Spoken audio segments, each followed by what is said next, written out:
அதுக்கு எனக்கு மகாலட்சுமி கடாட்சம் இருக்கணும் தானுங்களே சொல்லுங்கள். இந்த விஷயம் லட்சாதிபதிகளுக்கு கூட கிடைக்காதுங்க. நான் சொல்லுவேன், மாலா ரொம்ப சந்தோஷமாக இருக்கேன், மாலா ரொம்ப சந்தோஷமாக இருக்கேன்னு சொன்னால் எங்கள் அம்மாவே கேட்குறாங்க, என்னடி எப்போ பார்த்தாலும் ஏதாவது ஒரு பிரச்சனை இருந்துகிட்டே இருக்குது, சந்தோஷமாக இருக்கிற அப்படின்னு சொல்கிறேன்னு. கிடைக்காதது எவ்வளோ பேருக்கு எவ்வளவோ இருக்குது.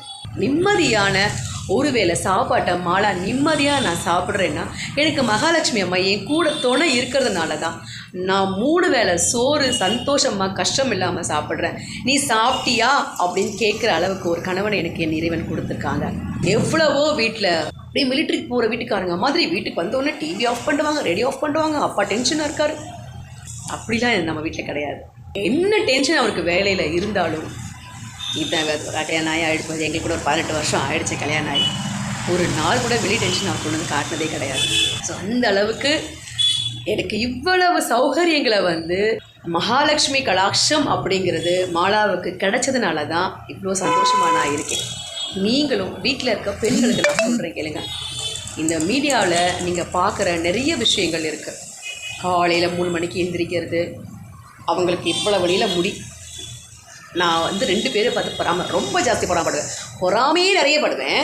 அதுலேயும் 2 பேரை பார்த்து ரொம்ப ஜாஸ்தி பொறாமப்படுவேன். அதில் முடி நீளமாக யாருக்காவது இருந்துச்சு அப்படின்னு சொன்னால் பொறாமப்படுவேன்.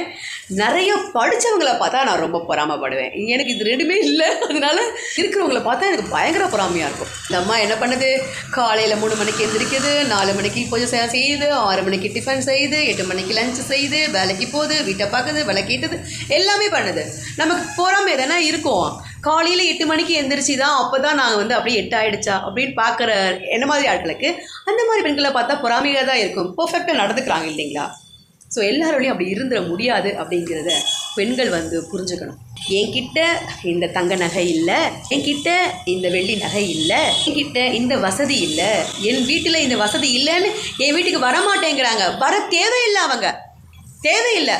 ஒரு மகளா, ஒரு அம்மாவா, ஒரு உறவா உங்களை நேசிக்காமல் உங்களுக்காக நீங்கள் கொடுக்குற தண்ணிக்கு மரியாதை இல்லாமல் உங்கள் வீட்டு பொருளுக்கு மரியாதை வச்சு வீட்டுக்குள்ளே நுழையிறவங்க உறவுகள் வேண்டாம். ஏன்னா இந்த மாதிரி ஆட்களுக்காக தான் எங்கள் வீட்டில் மிக்சி இருந்தால் எனக்கு பெருமை, வாஷிங் மிஷின் இருந்தால் பெருமை, ஃப்ரிட்ஜ் இருந்தால் பெருமை, ஏசி இருந்தால் பெருமைன்னு இந்த மாதிரியான மற்றவங்களுக்காக பெருமைப்பட்டு தான் கடனாளி ஆகி போய் இன்னைக்கு அவ்வளவு பேரும் வீடு ஃபுல்லாக லோனு தான், பார்க்குறதுக்கு தான் ஆளுங்க நீட்டிகிட்டே இருக்காங்களே தவிர வாங்குகிற ₹1,00,000 சம்பளமும் இஎம்ஐயில் போயிட்டு இருக்கு.